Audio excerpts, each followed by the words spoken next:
Hi and welcome to my new video. Today on my hands I have the yet another watch from the Casio's Edifice line. It's the EFV 590 or the EFV 509. As you can see, it's a stainless steel watch that comes with the leather strap. That's the leather strap in this version. Also comes with the stainless steel bracelet and with the different color arrangements to the dial. Significant feature of this watch, I would say, is the outer bezel, which is military time, which has the military time inscribed to it, or the PM section. But I would say, are different from the usual bezels we see out there.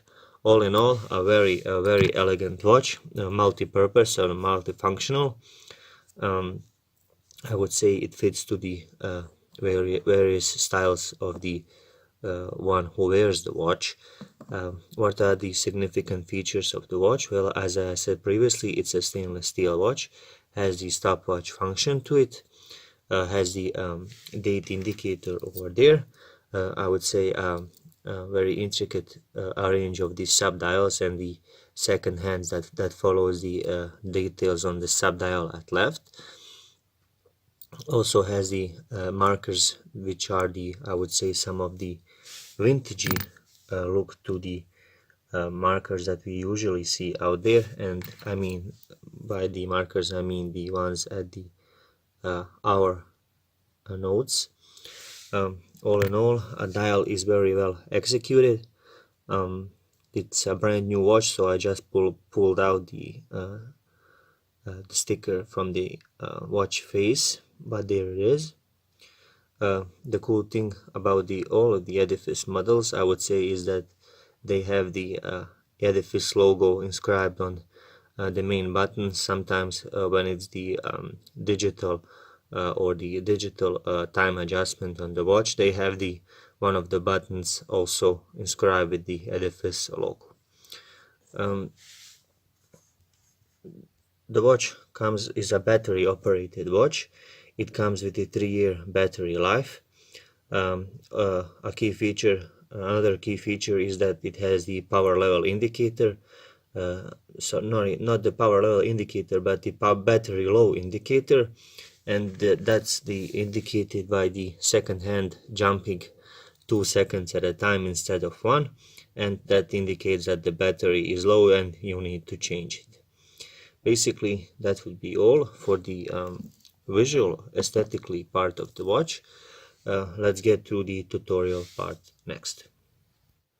Let's start off with the watch indicators, and that's the hands and the dials. Of course, you have the hour hand over here, you have the minute hand over here. This is the second hand. This is the stopwatch minute hand. This is the stopwatch second hand over there. Let me zoom in so you can see it. That's this one over there, and it has the beautiful blue detail to it. Next up, you obviously have the watch crown. That's over here. You have the stopwatch pushers. Over here, this is the 24-hour indicator. Over here, you have the day indicator, and basically that would be it when it comes to the indicators. Next up, we move to the setting or adjusting the time on this watch. Well, basically there are 2 steps to adjust the time on this watch, and that's the setting the main time over here and adjusting the date on this date window over here. How to adjust the time? Well, first of all, this is not a screw lock crown, so you have to pull it to the second click, and the second hand is stopped. But what I'm going to show you next is the Casio recommends, and that's right. To make any adjustments on the watch, you have to wait for the second hand to get to 12 o'clock, so your time setting is more accurate. And we are approaching at 12 o'clock, and so now when it comes to 12, I'm gonna pull the crown out to the second click, and there it is, and proceed to setting the time. You can rotate the hands clockwise and anti-clockwise. simply by rotating the crown. So I'm gonna set it to 1150 because that's my time. Here it is. So let's go to put it to 1151 because when I set the watch it takes a minute. So once you are done with the settings, you just have to push the crown back in all the way to the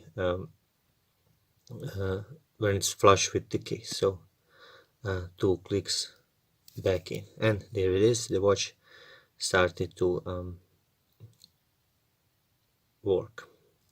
How to change the day indicator setting, and that's the setting over here. And as you can see, currently my time setting is not correct. Why is that? Well, that's shown on the date window over there, because when I started to change the time, the watch automatically recognized that it was 12 o'clock at midnight, and it started to change the date. So I need to scroll 12 hours forward to get to the accurate display of the time, as I said.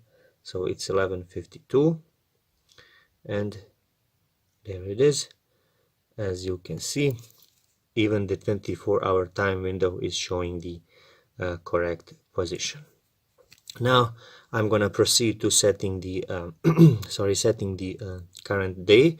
How to do that? Well, previously I had to pull the crown back to the second click, but now I have to pull it to the first click. So just one pull of the crown will get us to setting the date. And the now it's the crown is out. How to change date? Well, rotate the crown towards you. You cannot rotate it in the other ways because it won't work, but I'm gonna rotate the crown towards me, and I switched past to the 7th, so I have to rotate it to the full circle to get to the 7th, which is the today's date. It's 7th of March. So here we go. 4th, 5th, 6th, 7th. There it is. Push the crown back in, and that would be basics of setting the time and date. How to use the stopwatch mode? The stopwatch measures the elapsed time in 1 second increments up to 29 minutes or 59 seconds.